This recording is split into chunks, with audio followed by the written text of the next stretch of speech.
Level 1. You and Chad grew up on the same street, 3 houses apart, both convinced the same thing at 16, that you were meant for something bigger than this town. You used to rehearse scenes in his garage with a phone propped on a stack of books, pretending it was a camera that mattered. You believed it. He believed it too. That's the part people forget later. You both believed it exactly the same amount. The audition room is smaller than you expected. A folding table, 3 people behind it, a casting director who's already looked at her phone twice before you've said a word. You go first. You've practiced this monologue in the mirror for 2 weeks, said it so many times it stopped meaning anything around day 9, but you push through it anyway, hoping the meaning comes back on its own. It doesn't. You watch their faces the way you watch a poker table you don't understand. Polite, unreadable, done. Thank you, we'll be in touch. You already know what that sentence means. Everyone in that hallway knows what that sentence means. It's not a maybe, it's a no, wearing a maybe's clothes, so nobody has to feel the weight of saying it directly. Chad goes in after you. You wait outside on a plastic chair that's bolted to 3 others just like it, and when he comes out 20 minutes later he's not saying anything, which is somehow louder than if he'd said something. 3 days later his phone rings. Small role. A TV serial nobody's heard of yet. 4 lines in episode 6. The kind of part that doesn't even get a character name in the credits. Just, man at counter. He calls you before he calls his parents. You're happy for him. You are. It just arrives with a second feeling stapled to the back of it. One you don't have a name for yet and won't for years. This is the first fork. Nobody draws you a map of it. You just wake up the next morning, and one of you has a call sheet and one of you doesn't. Level 2. You keep auditioning. You get better, actually. Anyone watching you now versus 6 months ago would see real improvement, real range. It doesn't matter. The room doesn't reward improvement, it rewards a very specific kind of luck wearing a costume made of look and timing and who else walked in that day. You fail again, and again. Somewhere around audition 11 you stop keeping count, because counting was starting to feel like keeping score in a game you'd already lost. So you take a job. Not a placeholder, not a bridge. You tell yourself it's temporary, but the food company doesn't know that, and neither, really, do you. Entry-level logistics. Tracking shipments. Standing in a break room that smells like burnt coffee at 6 a.m. It's steady. It's fine. It is the exact opposite of everything you used to rehearse in that garage. Chad, meanwhile, is climbing. Not fast. Nothing about this industry moves fast for anyone who isn't already somebody, but climbing. Better roles now. A recurring character with an actual name. A small part in a film, the kind where he's in maybe 4 scenes and gets billed 9th, but it's a film, and a film is a different tier of thing entirely from a serial, and you both know it without either of you saying it out loud. You still meet every weekend. Same diner, same booth, same waitress who stopped writing down your order because she has it memorized. He talks about call times and table reads, and a director who yelled at a PA for 40 minutes over a coffee order. You talk about a shipment that got delayed out of Ohio. The conversations are still easy.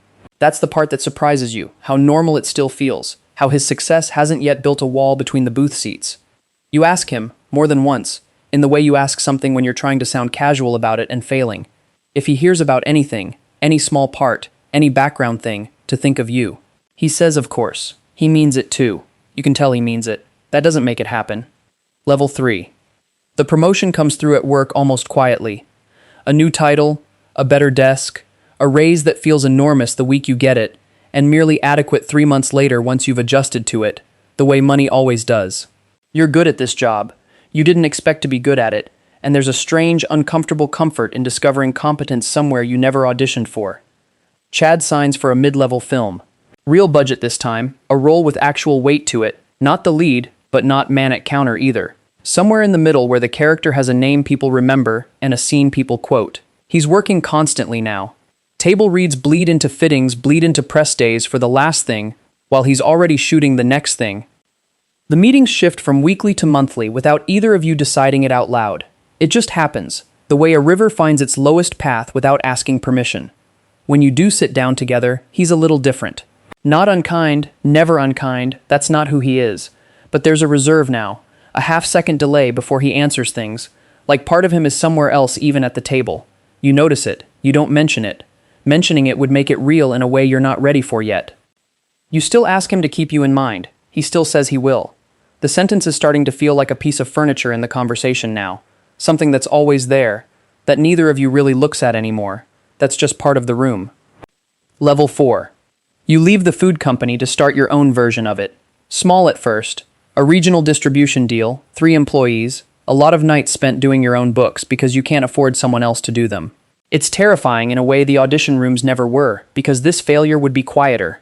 No casting director to blame, no system to point at, just you and a spreadsheet that either works or doesn't. Chad signs with a major director for a Tier 1 action film. This is the fork that matters, the one that separates working actor from whatever comes after that word stops applying. You hear about it from a mutual friend before he tells you himself, which stings more than you expect it to. A small cut you don't show anyone. You call him. It goes to voicemail. You call again 2 days later, and this time a woman answers. His manager, professional and warm and entirely unfamiliar, and tells you he's in pre-production, that things are extremely busy right now, that she'll pass along the message. You say, of course, no problem, totally understand. You hang up and sit with the phone in your hand for a while in the specific silence of a person who just found out where they rank. It isn't malice. You understand that even in the moment, even while it hurts, Chad didn't choose this. Nobody sat him down and told him to filter his calls through a manager. It's just what happens at that altitude. The air gets thin enough that a system builds itself around you whether you asked for it or not, and old friends become one more thing that has to go through intake. Level 5. Years compress the way they do when you're building something instead of watching a clock.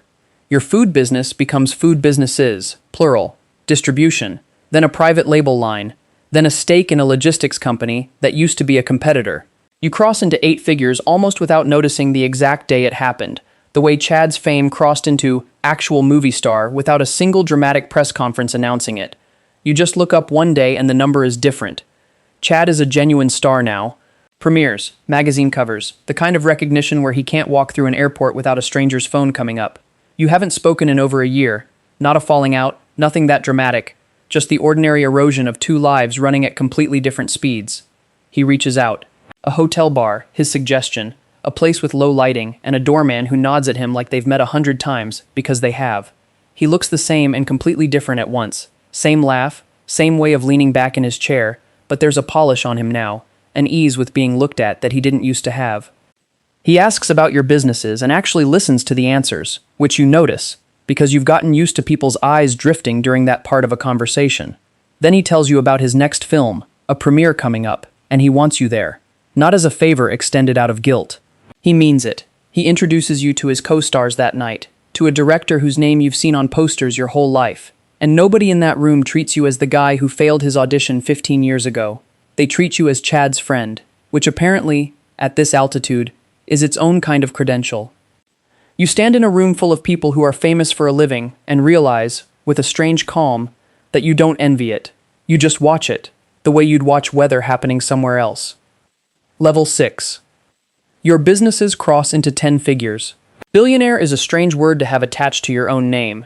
You still catch yourself flinching slightly when someone says it, the way you'd flinch at a nickname that used to belong to somebody else. Chad calls you now, not the other way around. You let it go to voicemail once, not out of spite, just because you're in a meeting. A real one, government officials, trade policy that affects a supply chain you now partly own. He calls again. You call back 3 days later, and there's a small private irony in that delay that neither of you says out loud, but you both feel it, the same shape of feeling from opposite sides of the table this time. When you finally sit down, he tells you about a project he's been trying to get off the ground for 2 years. Passion piece, the kind of film studios say they love, and then quietly starve of funding because the numbers don't excite anyone in a boardroom. He needs financing. Real financing, the kind that used to come from studios and now, increasingly, comes from people exactly like you. You watch him ask. It's the first time in your whole friendship you've seen him need something from you, instead of the other way around, and it lands strangely, not triumphant, nothing that small, just quiet. Just the architecture of the whole thing finally visible, all at once, the two of you standing at opposite ends of the same long hallway you first walked into as teenagers in a garage. Level 7.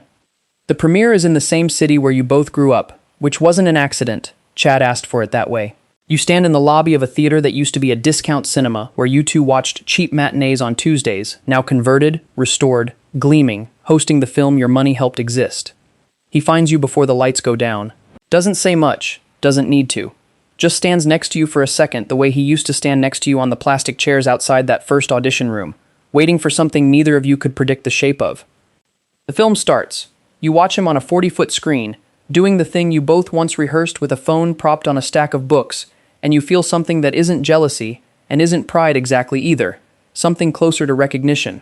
Two kids who wanted the same thing at 16, who took two completely different roads to get anywhere close to it, and ended up, somehow, in the same room at the end. You think about the folding table, the casting director checking her phone, the 4 words that decided which of you got a call sheet the next morning and which of you got a job at a food company instead. None of it was ever really about talent, not entirely. It was about which door opened first, and what you built once you accepted which side of it you were standing on.